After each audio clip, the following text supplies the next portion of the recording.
बखर मंडी की सूरत हाल बार का ये बुरा हाल किया भी है ना। आज रोड फुल जाम, इतना बेतहाशा रश, कमाल थी खलोती। आज तो बखर भी लाहौर बना पिए। कदा इतना बखर की मंडी के उत्ते रोड इतना जाम कदा नहीं थिया, लेकिन जितना आज थी पिए। इस रोड की जाम की सूरत हाल की याद ताज़ा अगली कुर्बानी वन के करे तो करे, नहीं तो पूरा साल इतना रोड, इस खानसा रोड इतना जाम नहीं हो सकता। चेक करो आज बार का बखर मंडी का सीन भी चेक करो, तो जानवर लोड थे वो भी चेक करो। ये वो वेखो ये गावां ते बच्चे इन्हें जनाब छातों ते लारी की दिन रकड़े नहीं। चेक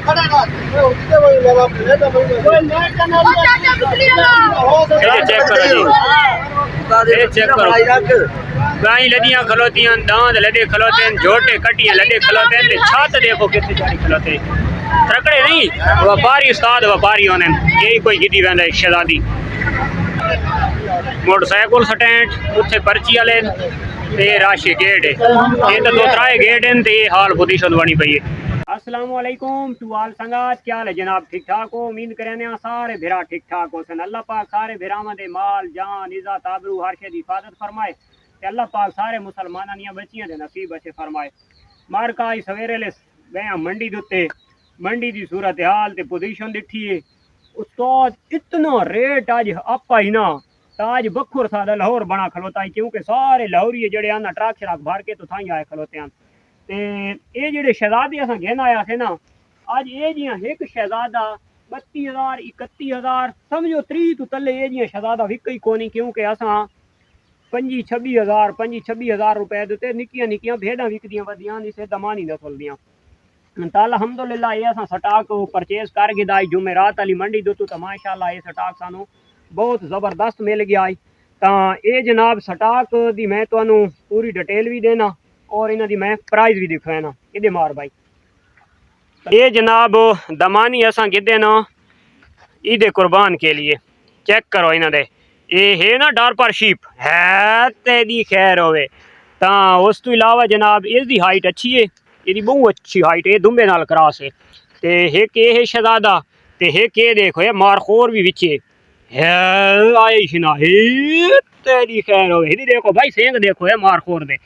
ता ये मारखोर और जनाब असा 6 जानवर गिद्यान 1,48,000 रुपए दे साडी मंडी दे विचों खरीदारी थई है। 1200 रुपया असा इन्हां दी मंडी पर्ची दी है फीस, 800 रुपया असा समझो रक्शे वाले नु दिता है। तो अलहमदुलिल्लाह ये जानवर साडे कोल फार्म दे 1.5 लाख रुपए दे इत्थे पहुंच गए। ते जियां एक मकड़ी होंदी है, ये मकड़ी है, ये चना वाला मिस्से दे विच खाली लकड़ियां बचा रखियां ने। इहदे देखो सारा रगड़ गए खा गए। खावन वास्ते उस्ताद बलाई ते इन्हां दा तुसां उत्ते पेट देखो भाई कितना कड्डी खलोते। इहदे देखो है ओका दबले यार थे खलोते खा खा के। ते खादी के खलोते सिर्फ चने दा मिसा जेड़ा सादियां भेदां नखरे नाल खानियां ते दमानी शरीफ खा गए। तो समझो मकड़ी है सुक्को या तला जेड़ी बला आ वने दमानी वगैरह खा वने। ता हेदे देखो भिड़ यशना न मारे किदाई को नवा कट्टा खुले ने। ता अलहमदुलिल्लाह तुसा ये पढ़दे पे सो सफ़ीराने अमन बरतानिया। ता ये अलहमदुलिल्लाह सफ़ीराने अमन बरतानिया ये एक ब्रांच पाकिस्तान दे विच लॉन्च थई आई बावलपुर दे विच। इन्हां दा माशाअल्लाह बहुत अच्छा इकदाम है, यानी कि छोटे बच्चे गरीब यतीम मस्कीन लोगों की बड़ी मदद हो रही है। होर भी ना काफ़ी काम किते, लेकिन खास कर जड़ा स्कूल चलेंदे पैन तो माशाअल्लाह बहुत ज़बरदस्त इकदाम है। उस दे विच बच्चों नू खावन पीवन किताबां यानी कि कपड़ा तो टोटल यानी कि फैसिलिटी बच्चों मिलती पई है। टोटल अखराजात ये उठाते पैन। तो अलहमदुलिल्लाह ये अपने कोलू खोखर कजला फार्म दोते पाकिस्तान दे विच समझो दूसरी शाख अलहमदुलिल्लाह इत्थे होना समझो आगाज हो गई है। पहली ईद कुर्बान अलहमदुलिल्लाह असां अपने फार्म दोते करनी है, खोखर कजला फार्म दोते। ता दुआए रब्बुल इज़्ज़त सफ़ीराने अमन भावलपुर ते हुण जनाब हो गई है सफ़ीराने अमन दोम समझो बखर। ते अल्लाह पाक जितने भी इस टीम दे विच शामिल हैं उन्होंने जज़ाए खैर अता फरमाए और अल्लाह पाक उन्होंने मज़ीद नेक कम करन दी तौफीक अता फरमाए ते अल्लाह पाक उन्होंने जज़ाए खैर अता फरमाए।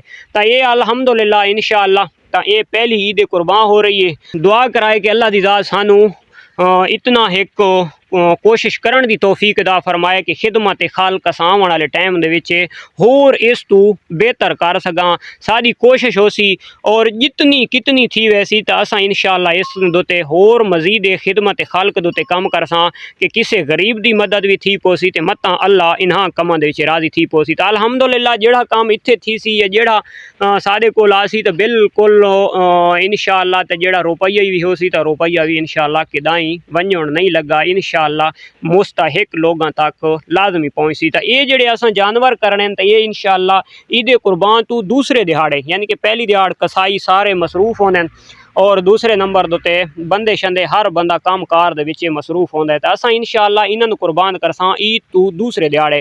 तो इंशाअल्लाह इन्हां कट्ठा सारा कुर्बान करेसूँ इंशाअल्लाह ईद तू दूसरे दिहाड़े।